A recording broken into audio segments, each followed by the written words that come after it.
That's kind of where I ended up as well. Yeah. So anyway. Well, glad you're feeling better. All right. We got folks hopping in here. You bet.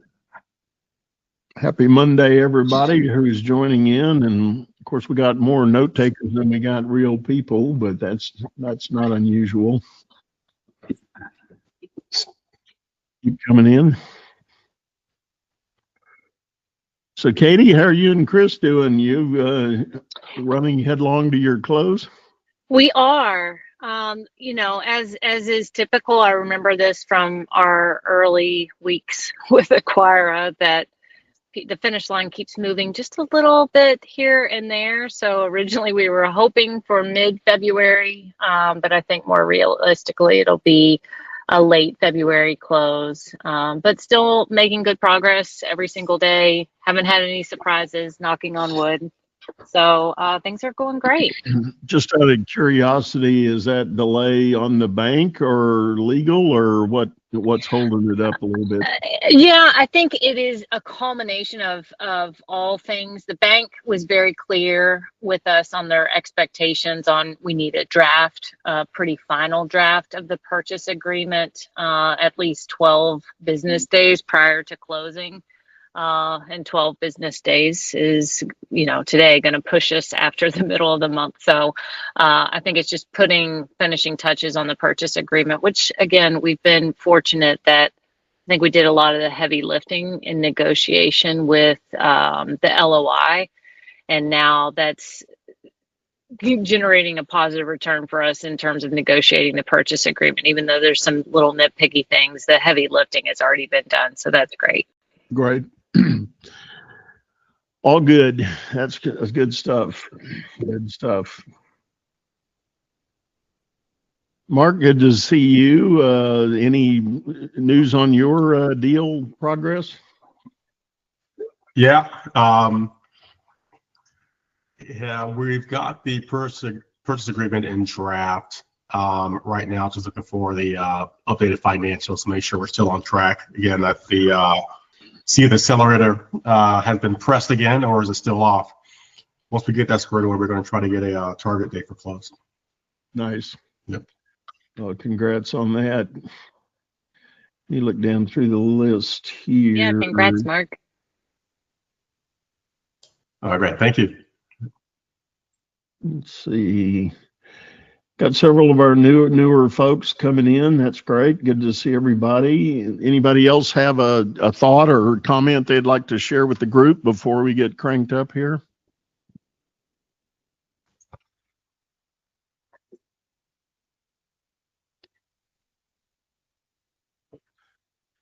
No? Okay. Well, very good. Well, I want to go ahead and dive in. Again, happy Monday to everybody. A new week ahead, and I hope most of you have weathered whatever winter storm you might be dealing with, or maybe there's still more to come. I don't know, depending on what part of the country you're in, but glad to have everybody here. I had teased out that I thought today we would talk a little bit about the due diligence step in the process, because due diligence, as you enter into that after an LOI, really becomes a significant make or break decision point, and the LOI should sort of set the stage to open up that discussion and expand the lens of information that you're going to be gathering to help evaluate the deal before you make a final and complete investment decision. So what I want to do, I'm going to share with you just a real simple diagram that we use to talk about the process in general. And sharing my screen now, I hope everyone can see that okay. Let me look here. Maybe I can blow this up without everybody seeing that okay? Yes, coming through fine. Yeah. Yes. So we're looking at this from the basic entry point where you enter into your deal search. You're out on the market looking for deals, talking to brokers, potentially talking to sellers. You get that initial contact done. You gather some information and you do your evaluation and submit your LOI to get the process started. Once that LOI is accepted by your seller, then you enter into this due diligence phase. And this is where we're going to center most of our discussion today, is right here in this middleware, Middle Earth, or whatever, however you want to think about it. We like to look at due diligence as two pretty big work streams that run concurrently with one another. The first being the effort to secure a quality of earnings review. And in our methodology, we recommend getting this done by a third party. There are some of you who have the financial background that you might technically be able to do a QOE on your own, but the third party providers that do this provide usually a lot of other analysis and measurement that the average finance person doesn't necessarily get into. So it's critical to think about engaging to have that formal quality of earnings analysis done. This can take anywhere from 2 weeks to 6 weeks, depending on the quality of the information that the seller provides. And that is often one of the stumbling points on getting through a QOE, is that the financial reporting mechanism that a seller has is not very sophisticated. They may have a family relative being their bookkeeper, and while they might have an official copy of QuickBooks up and running, they maybe aren't using it properly. And so there's usually, in the first pass of some of the financial data, there's a whole laundry list of questions that our providers will come up with. And that causes the need to have the back and forth with the seller to either get clarifying information or more information in a lot of cases. The other thing that can run concurrently or in parallel is what you might think of as the rest of due diligence. And that meaning, I like to call it operations. I know Hayden likes to get a little more granular in the wording, and he considers operations just one part of due diligence. But I look at it a little more inclusive in terms of the overall way that the company does run. And so in our material, we do have checklists for this part of the due diligence, and the checklists are broken out. We get into categories like personnel, customer base, technology, systems, equipment, inventory, facilities, contracts, all of those things.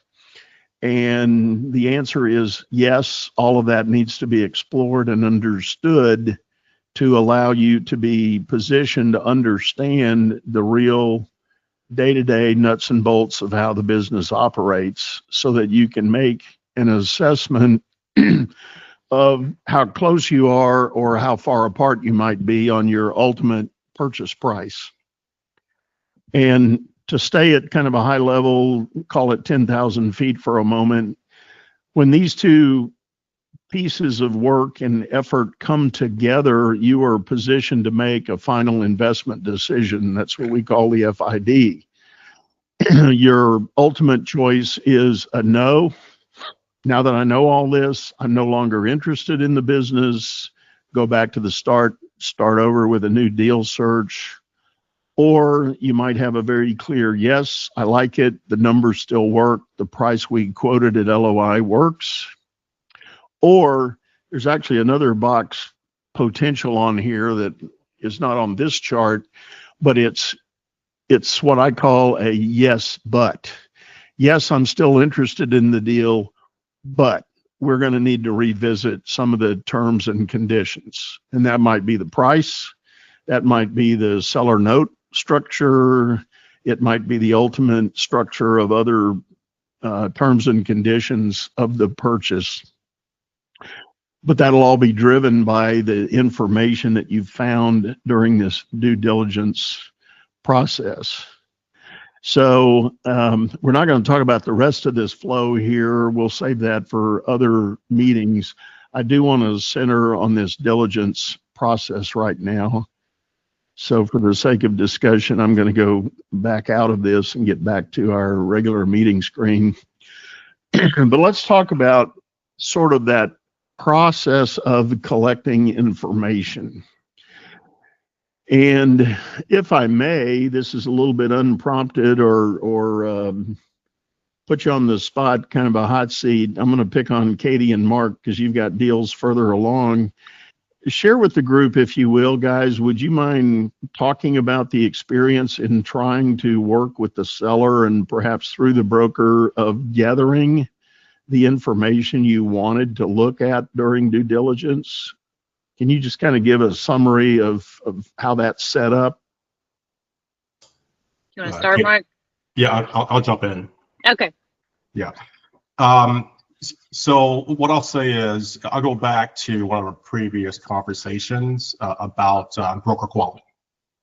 So the deal I have came through Biz by Sale, so just clicked on an icon on the website. But the broker, a newer broker, is sort of technology forward. So I've dealt with brokers where the NDA is like email to me, I got to print it off and scan it or whatever. This was all online, right? So the way this platform is set up, you sign it online and it gives you coverage for any deal in their portfolio, not each individual. Their data room was all electronic. And so once you get access, you're just given full, even with like videos from the seller explaining the business. So it was a pretty slick setup. I'm in a position where my seller is not a business person. She doesn't understand financials. She understands how to run her business, but she's got a fractional CFO. And I will say that the fractional market is really bringing to me a lot of value to this space here. You can, for $5,000 a month, you can get like CEO, CFO, or CHRO quality advice and counsel. So I've got a great finance person who has great numbers. The way it's organized, it's fully transparent. It's great information. So we've been able to get to that stuff pretty quickly. I also have a seller who is very transparent with me. We've got a good relationship. We meet weekly and we trade information.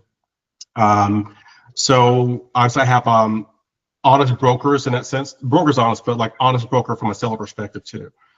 So I've had full access to everything. Even like I think I told you we had a bit of a downturn. They gave me a warning about it, and we put things on pause to see how it impacted the P&L. And we had a meaningful price adjustment, kind of retraded the deal based on what we saw coming through there. And giving me access to information on new business coming through to make sure that we get back to where we want to be to make sure the deal goes forward. So I would say that, just in summary, it really is roll the dice on the type of broker you get, roll the dice on the seller you get. If you think of it like this is my first business, hopefully not my last, but there's a three-legged stool. And so you're going to have probably newness for a lot of folks here on the buyer side, definitely newness on the seller side. They've run their business for 20, 30 years. This is their one transaction. So what you want is some solidity. You want something solid on the broker side, so you don't have all three legs vibrating at the same time. I do have that, but we've been able to, through the relationship of transparency, to kind of stabilize it somewhat. Yeah. So let me thank you for that. Let me unpack a couple of things you said there. I think the big point that I would highlight in what Mark said, there's definitely a wide range of what you're going to get with the brokers you might deal with.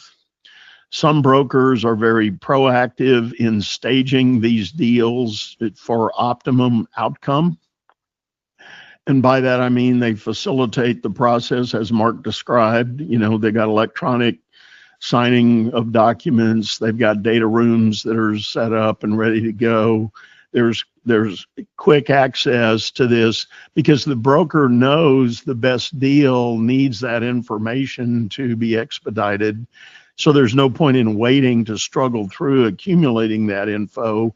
They're going to force their listing sellers to give them that information up front, even before the first buyer shows up.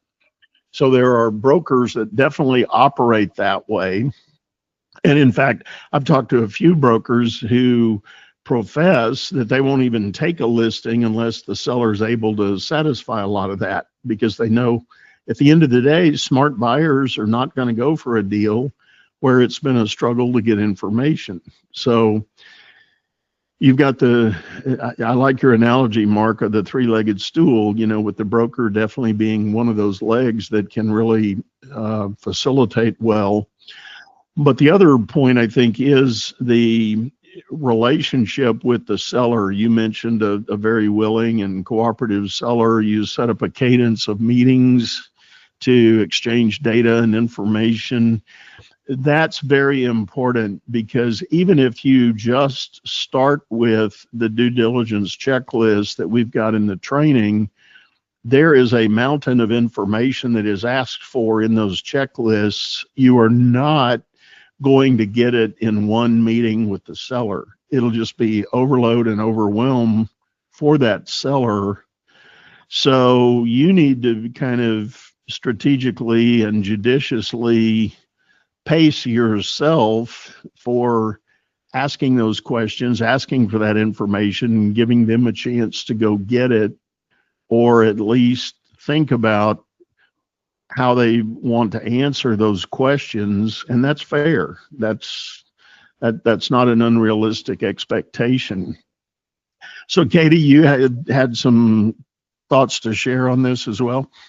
Yeah, so our experience was similar to Mark's in that we have had a great broker on the seller side. So it's been very helpful to have someone who I think gave our sellers a lot of preparation on what to expect. Our sellers have not been put off by any of our questions or follow-ups, at least not that we have heard directly.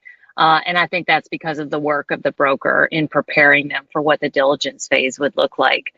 Building on your comment, Doug, about like not just taking the diligence list and dumping it in the seller's lap, we sort of piecemealed, basically went through the post LOI diligence list and sort of prioritize, what do we want to learn now? What can we afford to learn a little bit later or better understand a little bit later, so that we could, as much as possible, have more conversational discussions with the sellers in these post LOI meetings, so that it didn't feel like an interview or an SAT exam or something that would just feel like a giant pain to the sellers. We wanted to make it as painless as possible.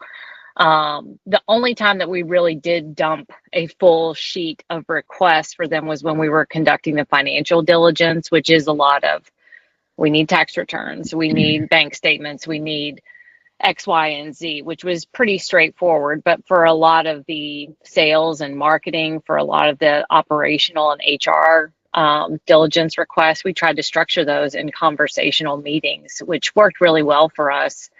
And also, it was just a matter of like a homework assignment for my husband and me to go through that list regularly together to say, what have we learned in the last couple of days? You know, because just through organic conversation with the sellers and the broker, oh, we learned this, or we learned this piece, and maybe we need to validate some of it, but it wasn't so much we just dumped all the homework on the sellers and waited for them to turn it in. It felt much more collaborative, and I think it helped us build rapport with the sellers for the sake of the transaction and the transition to come. Yeah. Well, thank you for that. And I think that too raises a couple of very good points. I think I like what you said about looking at the list yourself and then deciding what do you need to know first and what can you wait to learn later. Mm-hmm. I think that's very important in the spirit of not dumping all of these requirements on the seller. If you let that due diligence discussion build kind of organically, you may well get answers to some of your questions in a very arbitrary way. And I'll give you an example. It's not uncommon if you decide to have a meeting with the seller and say, let's talk about your personnel. Tell me everybody's story. How long have they been with you? What's their primary role? What's their big skill set? What's their big contribution to the business? What you're going to find out, probably through chance and circumstance, having that discussion, you're going to learn who does a lot more of your sales and bidding, or who is your project manager, or who does do your customer service, or you're going to start getting into the other operational elements just very naturally by asking, who are the people on the org chart? Where are they slotted? What are they doing? And what are they used to doing? And where have they come from? And so forth, relative to the business. You're going to gather that extra information that's going to answer other questions in the due diligence checklist just naturally. And it's nice to be able to let that flow that way, because again, it feels more cooperative with the seller than it is an inquisition or some kind of purge that you're putting on them to dump all this information. Mm-hmm. So I like that. I think that's an important element of helping build some of this information. Now, let me ask, if I may, let me go back to both of you guys again. What about the moment when you got a piece of information that might have given you a little pause? You might have done your own little recoil, whether you showed it with your body language or not, but it became a momentary red flag. How did you try to deal with that when those came up? Well, I can start this time, Mark. I think we didn't have any red flags, maybe just red-ish, in that there were a handful of things that the sellers didn't do in terms of tracking works in progress, in terms of tracking profitability by job. Some of those things, it became clear to us that they weren't doing anything wrong. There was no, oh, sorry, just a minute, carpool time. That we were, not put off by any of their responses, but we were a little put off that they weren't doing the work that we thought was appropriate, or the amount of rigor or diligence that we thought was necessary for the deal. So again, it was nothing that made us say, wow, this is we've got a little hair on this deal, we need to figure out what to do. It was more, we don't have the information. How do we want to proceed? Do we want to push the sellers to compile the information, or are we comfortable on some things? We were saying, all right, well, just as a matter of discussion, these are things, in talking with the bookkeeper and other leaders in the business, these are things that we will want to introduce post-close, and just making sure that they had a comfortability with it. But yeah, no true red flags for us. Okay. Mark, how about you? Yeah, I think, the classic term of red flag, once you're kind of post LOI, it feels a little strong, I guess, in the sense that you've done a lot of the initial search to that point, but let's call them bright yellows. Definitely going to get those. I think the fact that we're talking about largely for this crew here, we're talking about businesses that have gone through the broker's first review and through their network of buyers. There's going to be something there, right? They passed on it. It hit the aggregator sites. So there's going to be, some challenges, maybe a dent or two in the fender that we're going to have to deal with. I think the way I look at it is you're going to be dealing, so these are typically 10, 20-year-old businesses, if not older, that have been around for a long time, and they operate, they work. You've got the 3 years plus of financials. So you're looking at things that are going to be part of how you're going to run your business anyway. You're going to have issues to solve, challenges to overcome. And so what I've come across are some things like weak business development, right? You've got business, and I've heard some of these people, some of the other seller or buyers talk about this, where owner has their network of customers they've had for 40 years, and they don't go beyond that, and they are able to make money off that. Well, they're not filling in the funnel, and so I've come across that, concentration issues, but also some talent gaps. What I've looked at is how could I craft my business plan to show how I'm going to mitigate some of these challenges and risks, to give the bank confidence that I've seen this. These are things that I can overcome, and here's how I'm going to do it. So that's how I try to look at these things that come across. Back to your prior point, Doug, like those initial questions are going to be the showstoppers. Do you have major lawsuits, liabilities? Do you have, in my business, this is regularly, do you have any violations from the FDA or any other governing bodies? I mean, those are like the really big showstoppers. Other things are things you're going to do within the course of running your business, and you should have some thoughts or ideas of how to overcome those. Yeah, good, all good points. And I think you're right. I use the term red flag just to be graphic about it. I think, and back to the original thing we were talking about, if you find a deal that is represented by one of the more progressive professional brokers, they're going to do a lot of that heavy lifting for you. They're going to be able to tell a seller, your deal may have an anchor on it that we're not going to get away from. You may have an issue that you're going to have a different answer for before we go to market and try to list your deal.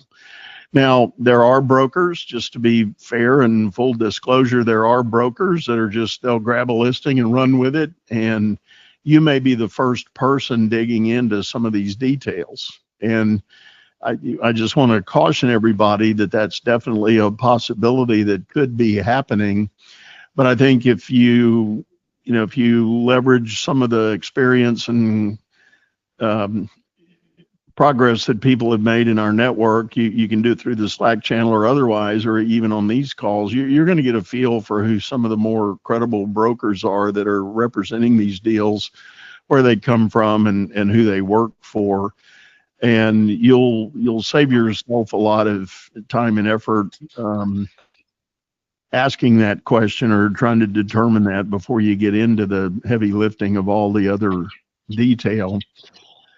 I will mention that if I can go back to the QOE for a little bit on the finance side, again, the classic and very typical phenomenon that the bookkeeping is not always that sophisticated.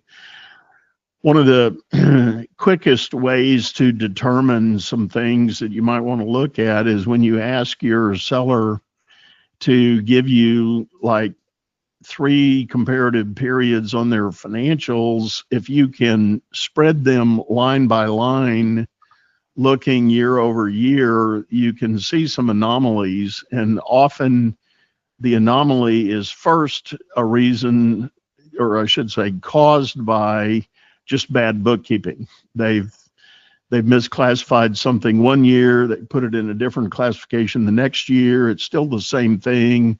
The bottom line trend is still accurate for the business, but it's the detail of how they're accounting for things that might be a little messed up or a little inconsistent. Those are some simple questions. Again, not necessarily glaring red flags, but some yellow caution flags to talk about.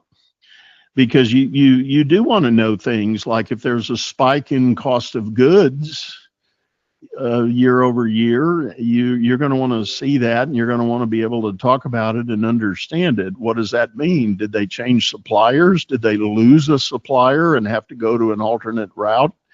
And that spiked the cost of materials. You won't know until you get into some of those numbers, but you kind of have to start with a spread of the line by line to see if there's consistency in how everything is being reported. And again, I go back to my original point.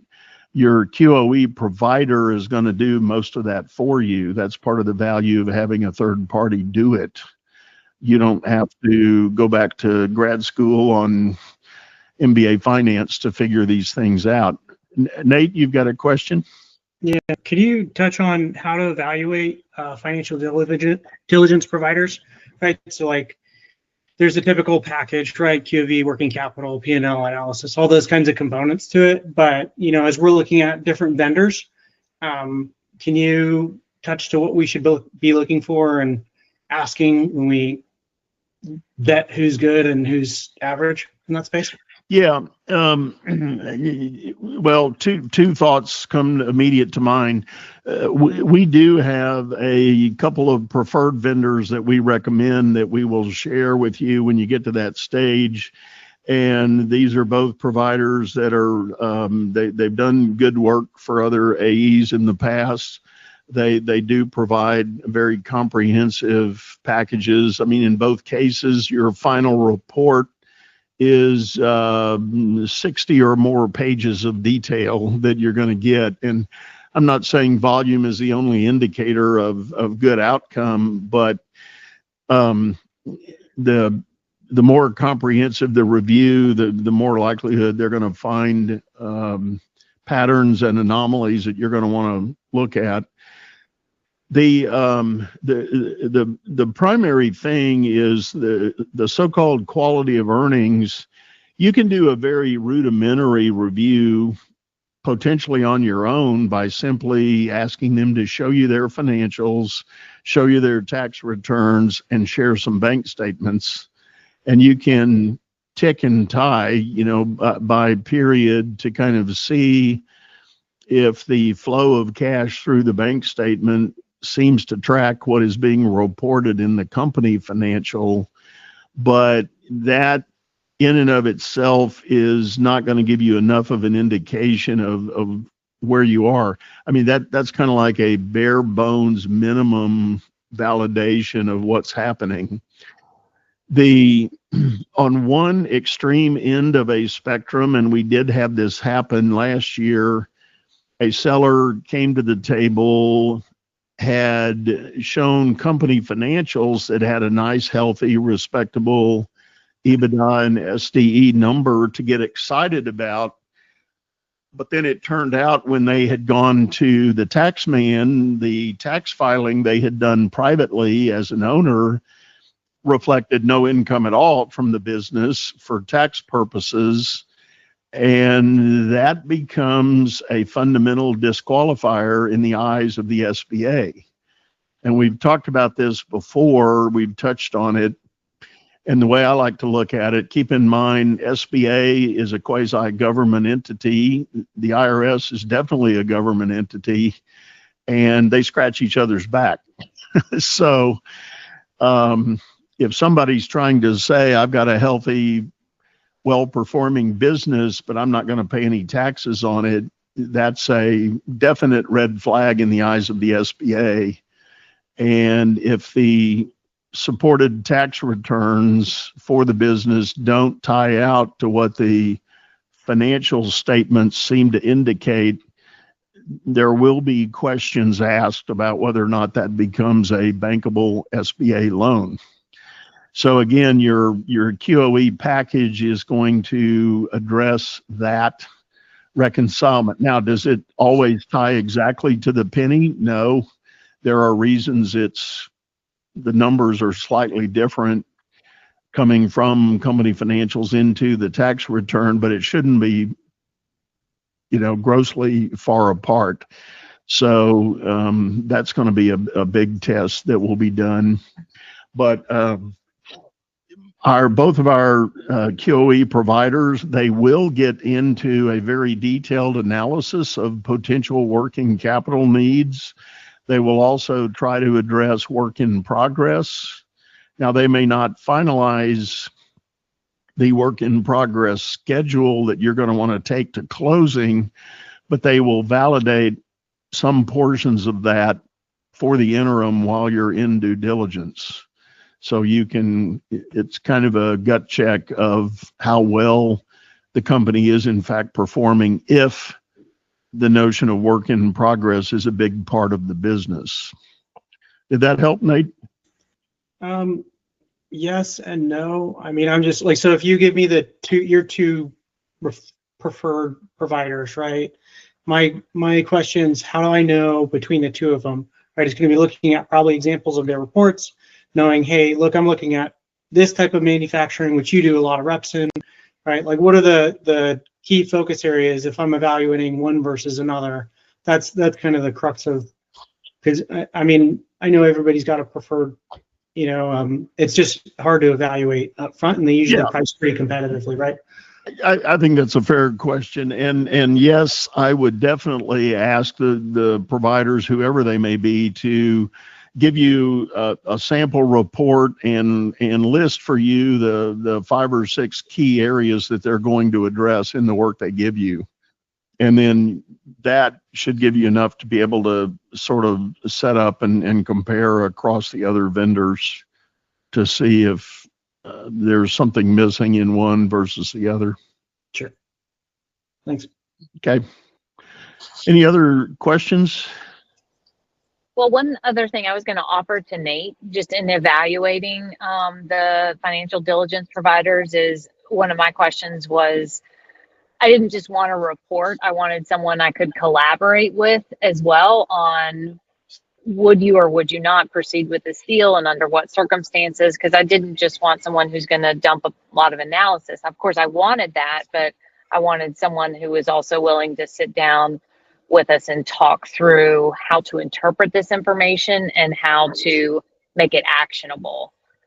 So that would just be a piece that, as you're talking with these providers, I would dig into that to make sure you're not just getting a good looking report with a lot of valuable information, that you're also getting a partner that will help you decide what to do with this very valuable information. Sure. That's a great point. Very great point, Katie. And both of the two agencies that we refer a lot of people to will provide that. There is opportunity to have those ongoing discussions as the reports come together and when the final product is published. So, but very good point there. Any other quick thoughts or questions before I move on here? Okay. So I think to kind of bring this to a close here, what we want to talk about is if we go back to the diagram, and I'm not going to pop the screen again, but you basically have the quality of earnings effort running in parallel with the other and the rest of due diligence.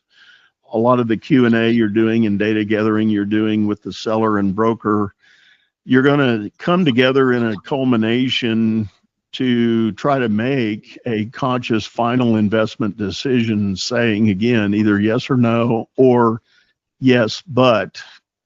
And this may be where you've got to do some deal point renegotiation slightly. And our standard template LOI that we recommend does leave room for that. It says subject to the outcome of due diligence.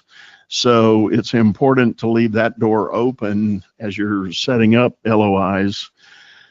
But as you kind of round the corner and are heading to that final investment decision, you will need to come to a point where you kind of say, all right, we're done. We've asked all the questions that we believe are pertinent. Now we're ready to move forward into a closing phase. And it's at that point that you would be able to start. Number one, you let the broker and the seller know that you're good. You know, there was a positive outcome from the due diligence, and you are ready to move forward. You're ready to begin the journey of building the purchase agreement and talking to your bank about final terms and conditions. So that enters a whole different phase of effort. But it's critical, and the point I wanted to make today in respect to the due diligence, it's critical to think about due diligence as a series in time of work you need to do to put one of these deals together properly. In other words, you don't want to just blow through due diligence saying maybe to yourself, well, here's 5 things I want to know about the business. If they're all good, I'm ready to go. You may, in fact, through the course of your discussions with the seller, discover there are some things that don't have an exact line item on a report somewhere or a place on a form that is going to jump out at you, but you're going to learn them through your discussions and through the questions that are in a lot of our checklists. So it's important to keep your ears open, keep your antenna up, and if one thing leads to another in your discussions, so be it. But you kind of keep digging, keep massaging, and keep working it so that you can come to a very well-informed decision. Does that make sense to everybody? Mhm. Dana, if I may, let me put you on the spot. Do you have any other thoughts about the significance or the criticality of due diligence in putting these deals together? Yeah, I think most of the people on this call would have already learned to trust their gut. And I think that the conversation that you were having with Katie is a really important one. And I know that I've personally reviewed a number of the reports that Veepel's firm has put together, and the issues identified are in the ones that I've read are very clear and are great starting points for conversations, and you can learn a lot from those kinds of conversations. So, I mean, just my initial reaction is talk to folks who have looked at a few of these things, and they will be very helpful to you, in my opinion, especially guys like Veepel and others you're working with. Yeah. Don't hesitate to ask. Yeah. You're in this program to get support and to ask, and all of us have looked at this kind of stuff a number of times and dealt with a lot of companies that you see common things or common themes that can be instrumental in helping you assess whether it's an opportunity or a hazard. Yeah.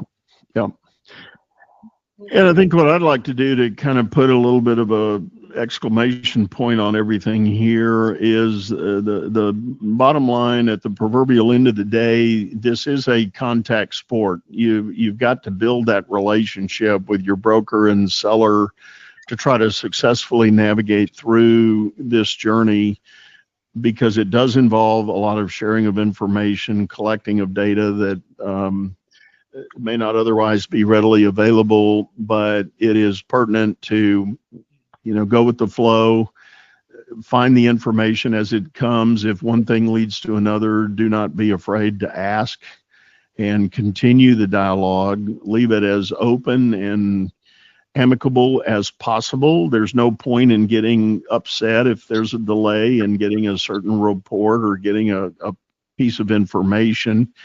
I mean, everything has a reasonableness about it.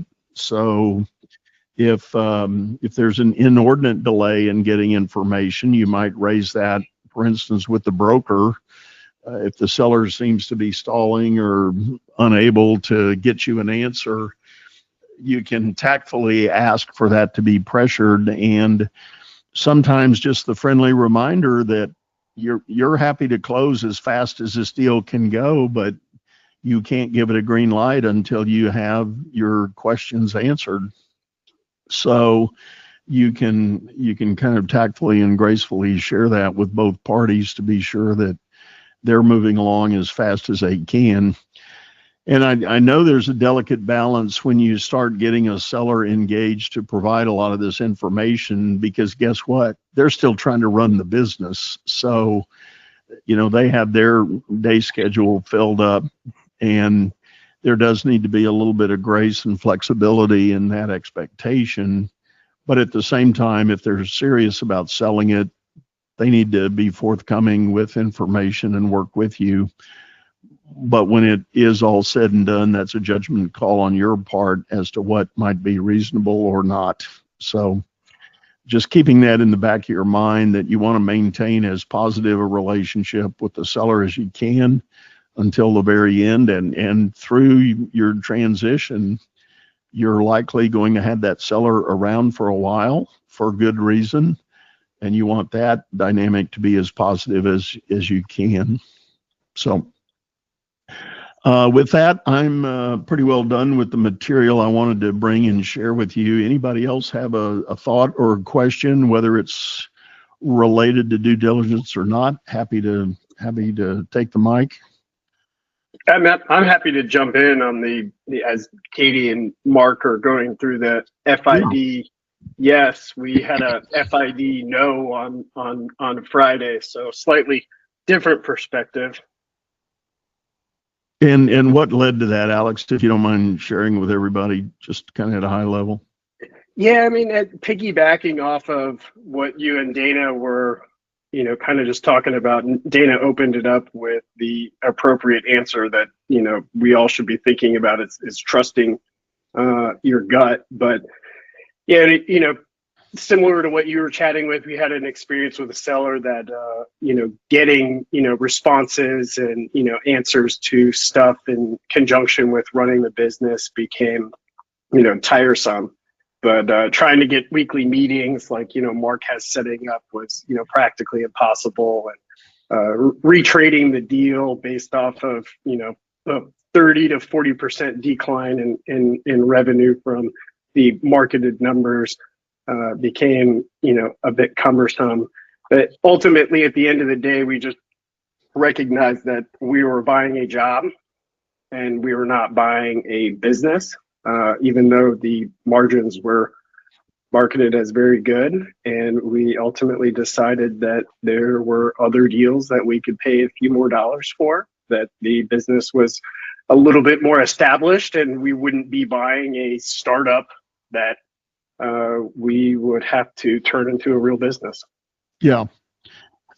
Well, that's a very good point. And there's always that risk that some of these deals, the founder owner has not necessarily done enough of the developmental work to turn what might have been their original idea into a viable standalone business. Right.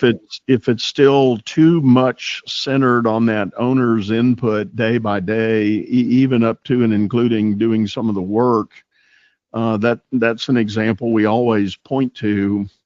If the owner is getting in the truck, going out to a job site every day, that's a cautionary flag for sure.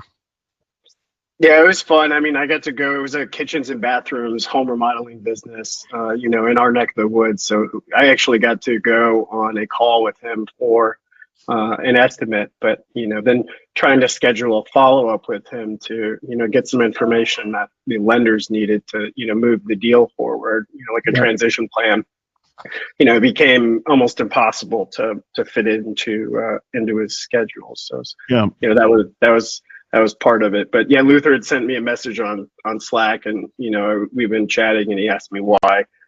So I figured I would just explain over voice versus tapping to him, because I noticed he was at the call and has raised his hand apparently with a follow-up comment. So yeah, Luther, let's turn to you. You've got your hand up. What's your question?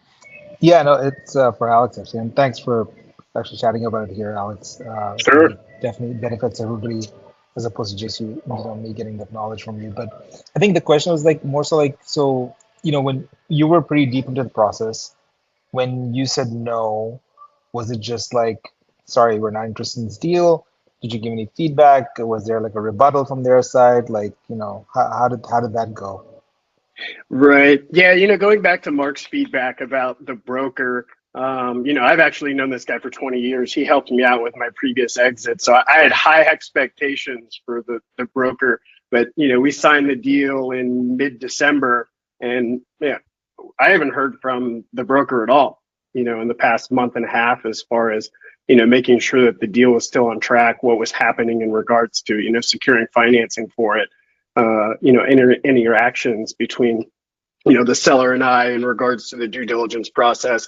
But, one of the things that we talked about on Friday over lunch was, that they didn't want to do a QV at all because they didn't want to hold up the transaction. And so that turned back to some other conversations where the seller was looking to, leave the area, as quickly as possible. So yeah, the broker called about an hour and a half after we sent the email message that we were no longer interested in the deal, Luther. And, we did have an earnest money deposit. So he sent that back over, the same day. It was all very amicable. He just asked for feedback. And yeah, to Doug's point, this just wasn't a business that, was able to kind of overcome the challenges in the space to actually become a business, and was very reliant upon the seller with not all of the overhead, which is why the margins were so good, right? Yeah. So That makes sense. Thank you. Yep. Definitely can go. And one of the other things that I forgot to mention, Mark brought it up. I think as you go through due diligence, there may well be risk factors that emerge. And in the preparation of your banking package, you are going to want to proactively address some of those.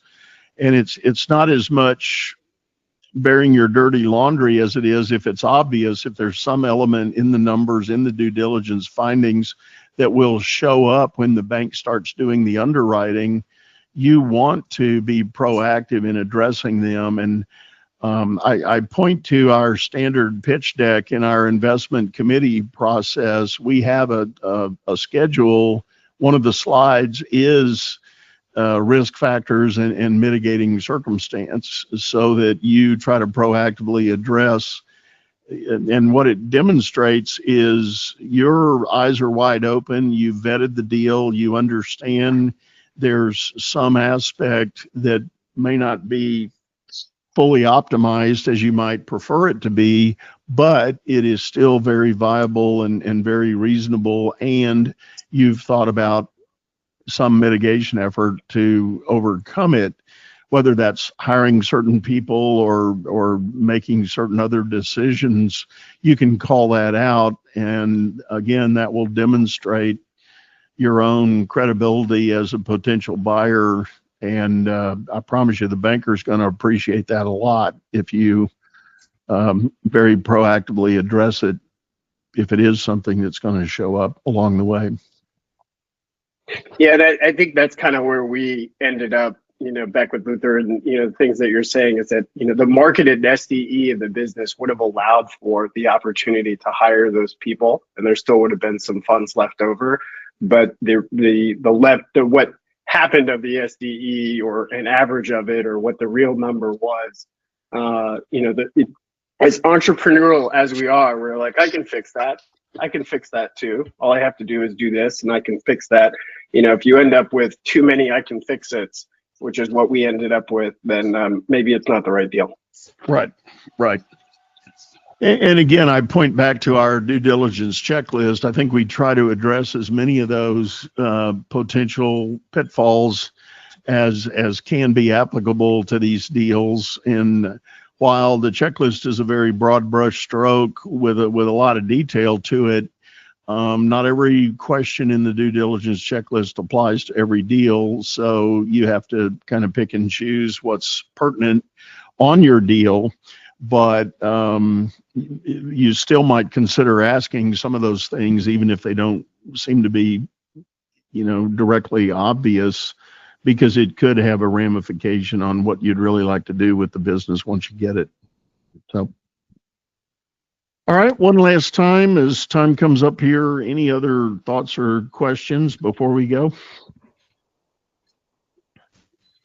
Yeah, I just want to thank Alex for the framing. I just wrote down he was going to be buying a job versus buying a business.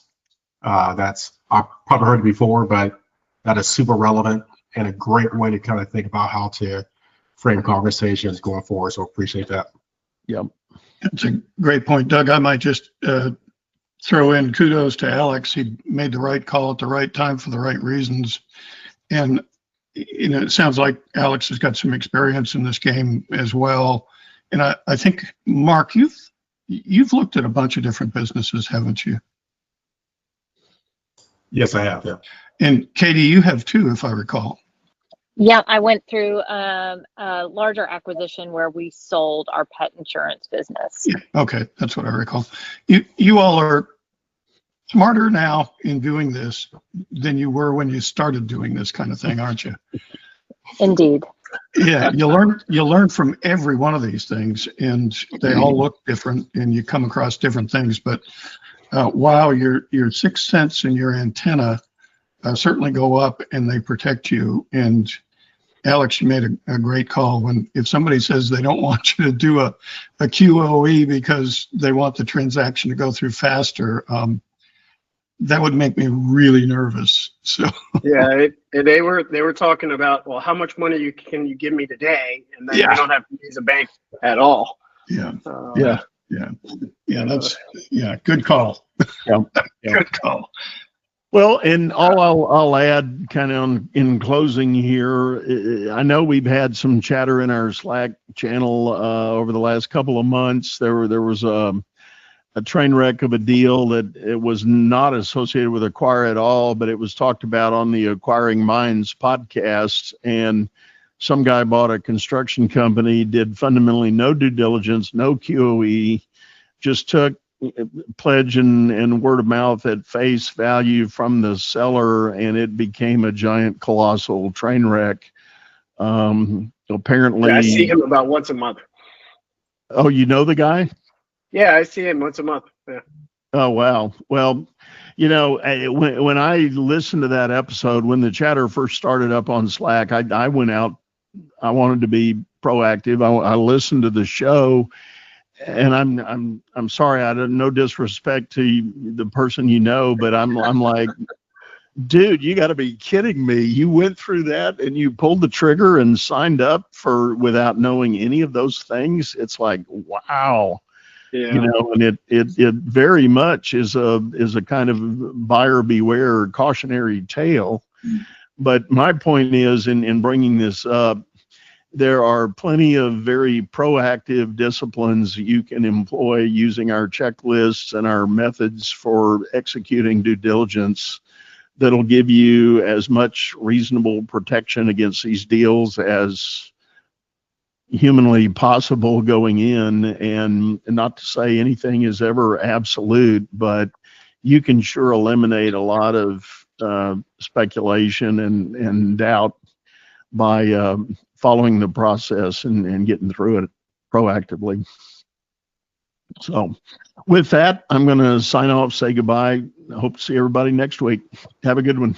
Great Thank call. you all. Thanks.